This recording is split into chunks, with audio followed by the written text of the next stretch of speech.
Dialogue தமிழர்களுக்கு வணக்கம். நான் நிர்மல். வரக்கூடிய 2026 சட்டமன்ற தேர்தல் களம் பார்த்தீங்கன்னா, இப்பவே சூடுபிடிக்க ஆரம்பிச்சிருக்குன்னு தான் சொல்லலாம். ஏன் இந்த தேர்தல் ரொம்ப முக்கியமா பார்க்கப்படுதுன்னா, திமுக கூட்டணி கட்சிகள் கடந்த சட்டமன்ற தேர்தலை எதிர்கொண்ட மாரி, இந்த சட்டமன்ற தேர்தலையும் கூட்டணி கட்சிகள் பலத்தோடயே எதிர்கொள்றாங்க. ரொம்ப முக்கியமா திமுக கூட்டணி கட்சிகள் 2வது முறையா ஆட்சி அமைப்பதற்கான முனைப்போட அவங்க இந்த சட்டமன்ற தேர்தலை எதிர்கொள்றாங்க. இன்னொரு பக்கம் என்டிஏ கூட்டணி, அதாவது அமமுக, அதிமுக, பாமக, பாஜக இந்த 4 கட்சிகளும் சேர்ந்த இந்த கூட்டணி ஏற்கனவே பல விமர்சனங்கள் மத்தியில் நாங்கள் சேரவே மாட்டோம் அப்படின்னு சொல்லிட்டு உடஞ்சி சிதறி கிடந்த இந்த கூட்டணி கட்சிகள் இப்போ மீண்டும் ஒரு மெகா கூட்டணி அமைச்சிருக்கிறாங்க.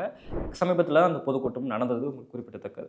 அதே போல இன்னொரு பக்கம் நான் சட்டமன்ற தேர்தலில் தனிச்சு தான் நிற்பேன் அப்படின்னு ஒத்த காலம் நிற்கக்கூடிய சீமான் இந்த சட்டமன்ற தேர்தலில் கூட்டணி வைப்பாருன்றது இந்த 2 மாத காலத்தில் தெரிஞ்சிடும் அப்படின்றது தான். இன்னொரு பக்கம் இந்த சட்டமன்ற தேர்தலில் புதுசாக எதிர்கொள்ள இருக்கக்கூடிய தாவேகா தலைவர் விஜய். இந்த 4 முனைகள்லேருந்து இந்த கட்சிகள் கூட்டணி கட்சிகள் பார்த்தீங்கன்னா இந்த 2026 சட்டமன்ற தேர்தலில் மோதிக்கொள்ள போகிறாங்க. ஸோ இந்த தேர்தலில் யாருக்கு ஆதரவு அதிகம், யார் வெற்றி பெறுவா அப்படின்றது எல்லாருக்கும் உள்ள ஒரு கேள்வி. புதுசாக கட்சி ஆரம்பித்து இந்த தேர்தலில் சந்திக்கக்கூடிய டிவிகேவுக்கு எந்த அளவுக்கு வாய்ப்புகள் கிடைக்கும் என்ற பல கேள்விகள் பார்த்தீங்கன்னா இந்த சட்டமன்ற தேர்தலை நோக்கி நம்ம முன்னாடி எழுந்திருக்கு. இப்போ டிஎம்கே தான் ஆட்சியில் இருக்கிறாங்க. இவங்க மேலே வந்து அதிருப்தியும் இருக்கும், ஆதரவுகளும் இருக்கும். இந்த அதிருப்தியை வச்சு எதிர்கட்சியாக இருக்கக்கூடிய எடப்பாடி எந்த அளவுக்கு களமாடி இருக்கிறாரு, டிவிகே புதுசாக உருவாயிருக்கு, அவங்க எப்படி களமாடி இருக்கிறாங்க, என்டிகே எப்படி களமாடி இருக்கு, இதெல்லாம் வச்சு தான் இந்த 2026 சட்டமன்ற தேர்தலில் இவங்க எந்த அளவுக்கு ஆதரவு வாங்குவாங்க, டிஎம்கேவை பீட் பண்ணுவாங்கன்ற ஒரு கேள்வியுமே இருக்குது. ஏன்னா நீங்கள் டிஎம்கே ஆட்சி வரதுக்கு முன்னாடி 10 வருடம் வந்து அதிமுக தான் ஆட்சியில் வந்தது. ஸோ அப்போ வந்து அதிமுக மீது உள்ள அதிருப்தியை வந்து திமுக வந்து மக்கள் மத்தியில் அதை கொண்டு போய் சேர்த்து அதை எதிராக மாற்றிருக்கிறாங்க. ஸோ அதுதான் உங்களுக்கு வந்து மீண்டும் டிஎம்கே வந்து ஆட்சி வரதுக்கான ஒரு முக்கிய காரணமாக இருந்துச்சு.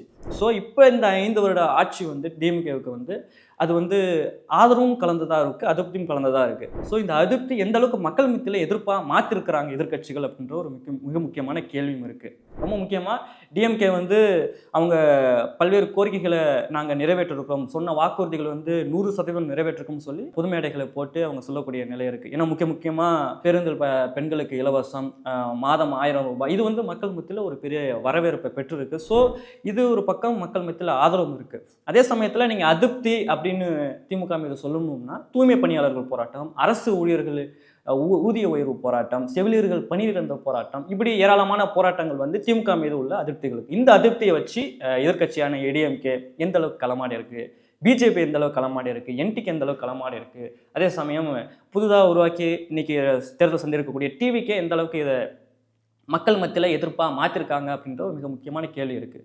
ஸோ அப்படி இருக்கும் பட்சத்தில் அதை கூட்டணி கட்சிகளே அந்த எதிர்ப்பை தெரிவிச்சிருக்காங்க அப்படின்றது ரொம்ப முக்கியமான விஷயம். இந்த போராட்டங்களில் கூட்டணி கட்சிகளால் வலுவாக இருக்கக்கூடிய இந்த இடதுசாரி கட்சிகள், அப்புறம் விசிகே, இவங்க வந்து இந்த போராட்டத்துக்கு ஆதரவாகவும் திமுகவுக்கு இந்த போராட்டத்தை வலியுறுத்தி மிக முக்கியமான எதிர்ப்புகளை தெரிவிச்சிருக்காங்க. இந்த கூட்டணி கட்சிகள் தெரிவித்த எதிர்ப்பு அளவுக்கு ஏடிஎம்கே செஞ்சுருக்காங்கன்னா அங்கே வந்து 0 அப்படின்றத நம்ம சொல்லலாம். ஏன்னா இந்த போராட்டங்கள் சம்மந்தமாக இல்லை திமுக மேலே வைக்கக்கூடிய இந்த அதிருப்தியை மக்கள் மத்தியில் எதிர்ப்பாக போராட்டங்கள் மூலமாகவோ இதை மக்கள் மத்தியில் கொண்டு செல்வதில் அதிமுக வந்து தோல்வி அடைஞ்சிருக்கு அப்படின்ட்டு தான் சொல்லலாம். ஏன்னா அது பெரிய எதிர்ப்பாக அமையலை, அது பேசலை, போராடலை. தமிழ்நாட்டில் பிஜேபியோட எதிர்ப்பு மனநிலை பார்த்தீங்கன்னா ரொம்பவே அதிகம். ஏன் அது அதிகம்னா மாநிலத்துக்கு பணம் கொடுப்பது, மதவாதம், இப்படியான விஷயங்கள் வந்து பிஜேபி மத்தியில், தமிழ்நாட்டு மக்கள் மத்தியில் ஒரு அதிருப்தி எதிர்ப்புகள் வந்து இருக்குது. அதை வலுவாக எதிர்க்கக்கூடிய இடத்துல யார் இருக்கான்னு பார்க்குறோம்னா டிஎம்கே இருக்காங்க. அதுக்கு அடுத்த இடத்துல கூட்டணி கட்சிகள் அது பிஜேபியோடைய திட்டங்களையோ, பிஜேபி கட்சியோ வலுவாக பிஜேபி ஆட்சியோ வலுவாக எதிர்க்கக்கூடிய இடத்துல இருக்கிறாங்க. ஸோ இது இப்படியான சூழலில் அவங்க வந்து பிஜேபி கட்சியை தான் பெரிய எதிர் சக்தியாக, மிகப்பெரிய எதிரியாக பார்க்குறாங்க. அப்படி இருக்கும் பட்சத்தில் அது எதிர்க்கக்கூடிய இடத்துல டிஎம்கே இருக்கும்போது அவங்களோட ஆட்டோமேட்டிக்காக கூட்டணி வைக்கிறதுக்கான சூழலும் வாய்ப்பும் அமையுது. அதே சமயத்தில் டிஎம்கேவுடைய பணிகளை வந்து பல நேரங்களில் பாராட்டிருக்காங்க. அவங்க மேலே இருக்கக்கூடிய அதிருப்தி எதிர்த்து போராட்டங்களும் செஞ்சு அதை சரி செய்யக்கூடிய இடத்துலையும் இருந்திருக்கிறாங்க. சில கோரிக்கைகளை இப்போ வரைக்கும் அந்த தொடர்ந்து போராட்டங்கள் நடத்திட்டாங்க. அதே சமயத்தில் கூட்டணியில் எங்களுக்கு எந்த பிரச்சனையும், எங்களுக்கு மெயின் எதிரி பிஜேபி தான் கூட்டணி கட்சிகள் திட்டவட்டமாக சொன்னதுனால இந்த கூட்டணி உடையிறதுக்கான எந்த வாய்ப்புகளும் இல்லை.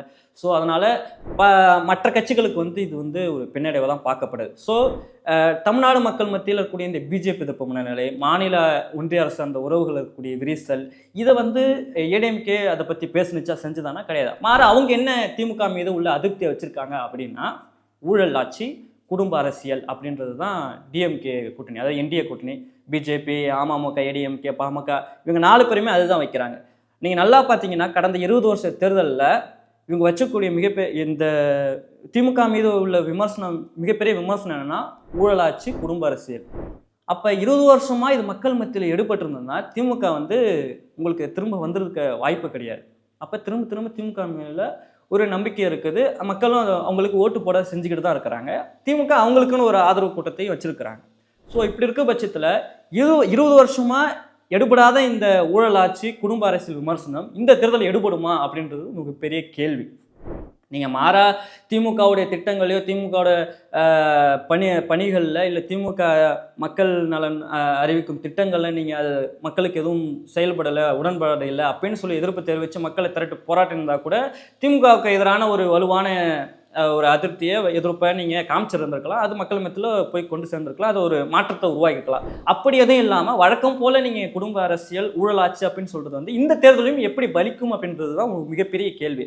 ஸோ அதுதான் ஏடிஎம்கே, அதாவது என்டிஏ கூட்டணிக்கு வந்து ஒரு பின்னடைவாக சந்திக்குது. அவங்க திரும்ப திரும்ப இந்த இதுலையும் ஊழலாட்சி, குடும்ப அரசியல் தான் பொதுக்கூட்டத்தில் பிரச்சாரம் பண்ணுறாங்க. ஸோ இந்த வாதம் எப்படி தமிழக மக்கள் மத்தியில் எடுபட போகிறது அப்படின்றது ஒரு மிகப்பெரிய கேள்வி இருக்குது. அடுத்ததாக நீங்கள் என்டிகேவை பார்த்தீங்கன்னா, நாம் தமிழர் கட்சி அவர்களும் அதே தான் சொல்லிகிட்டு இருக்கிறாங்க, குடும்ப அரசியல், ஊழலாட்சின்னு.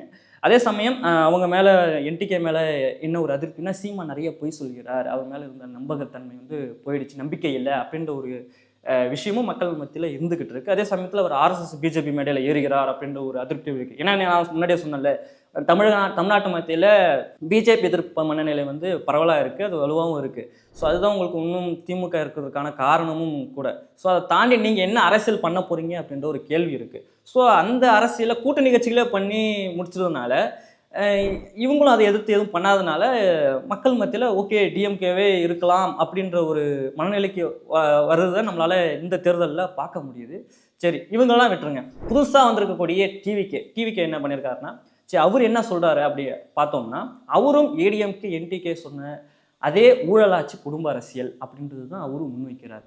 ஸோ நீங்கள் 20 வருஷமாக எடுபடாத இந்த வாக்கியம் திரும்ப புதுசாக வந்து வேற ஏதாவது திமுக மீது வைக்கக்கூடிய ஏதாவது விமர்சனம் வைப்பாரா, திமுக அதிருப்தியை வந்து மக்கள் மத்தியில் எதிர்ப்பாக காட்டுவாரா, அது மக்கள் மத்தியில் ஒரு பெரிய வரவேற்பு இருக்குமான்னு என்று டிவிகே கிட்ட நம்ம எதிர்பார்த்தோம்னா, அவரும் ஏடிஎம்கே என்டிகே சொன்னதையே சொல்கிறது வந்து எந்த அளவுக்கு மக்கள் மத்தியில் ஒரு வரவேற்பை கொடுக்கும் அப்படின்றது ஒரு மிகப்பெரிய கேள்வி. அதே சமயத்தில் விஜய் மேலே சமீபத்தில் கரூர் ஸ்டாம்பேட், இது வந்து ஒரு மிகப்பெரிய அதிருப்தி மக்கள் மத்தியில் இருக்குது. ஸோ இதெல்லாம் தாண்டி அவர் எப்படி இந்த 2026 தேர்தலில் மக்கள் மத்தியில் ஆதரவை சம்பாதிப்பார் அப்படின்ற ஒரு மிகப்பெரிய கேள்வி இருக்குது. அதே சமயத்தில் ஜனநாயகன் படம் ரிலீஸ் ஆகலை, சென்சார் போர்டு இது வரைக்கும் அதுக்கான சான்றிதழ் வழங்கலை, கோர்ட்டில் கேஸ் போயிட்டுருக்கு. இந்த ஜனநாயகம் மட்டும் இல்லை, பல திரைப்படங்களுக்கு வந்து சென்சார் வந்து பாரபட்சம் பார்க்கிறது அப்படின்ற ஒரு விமர்சனம் வந்து எல்லா கட்சிகளும் வைக்கிறாங்க. முக்கியமாக திமுக வலுவாக இருக்குது, திமுக கூட்டணி கட்சிகள் வலுவாக இருக்காங்க. இப்படி இருக்கிற சமயத்தில் தன்னுடைய படத்துக்காக கூட அவர் வந்து எந்த ஒரு கேள்வியும், விமர்சனமும் சென்சார் மீது வைக்காமல்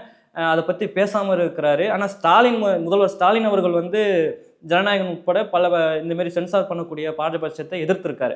ஸோ இப்படி இருக்கிற பட்சத்தில் விஜய் எதுவும் பேசாதது வந்து அதுவும் ஒரு அதிருப்தி வந்து இருக்குது. இந்த அதிருப்தி எப்படி அவர் சமாளித்து களமாட போகிறார் இந்த 2026 தேர்தல் அப்படின்றது ஒரு மிகப்பெரிய கேள்வியாக தான் இருக்குது. ஸோ 20 வருஷமாக வச்சுருக்க இந்த குடும்ப அரசியல், ஊழலாட்சி என்பது இதை கலைஞ்சி வேற என்ன இவங்க வைக்க போகிறாங்க? 2 மாதம் தான் இருக்குது. திமுக மேலே இருக்கிற அதிருப்தியை கூட்டணி கட்சிகளை வலுவாக எதிர்க்கக்கூடிய இடத்துல அவங்களே இருக்கிறாங்க. அதே சமயத்தில் பிஜேபி எதிர்ப்பு மனநிலை. ஸோ இதெல்லாம் தாண்டி வெறும் நீங்கள் இந்த ஊழலாட்சி, குடும்ப அரசியல்ன்றத வெறும் இந்த வாக்கியத்தை மட்டும் வச்சு 2026 சட்டமன்ற தேர்தலில் என்டிஏ கூட்டணி, என்டிகே, டிவிகே இந்த குடும்ப அரசியல், ஊழலாட்சின்ற இந்த வாக்கியத்தை மட்டுமே வச்சு 2026 சட்டமன்ற தேர்தலில் எப்படி களமாட போகிறார்கள் என்பதை நாம் பொறுத்திருந்து தான் பார்க்க வேண்டும்.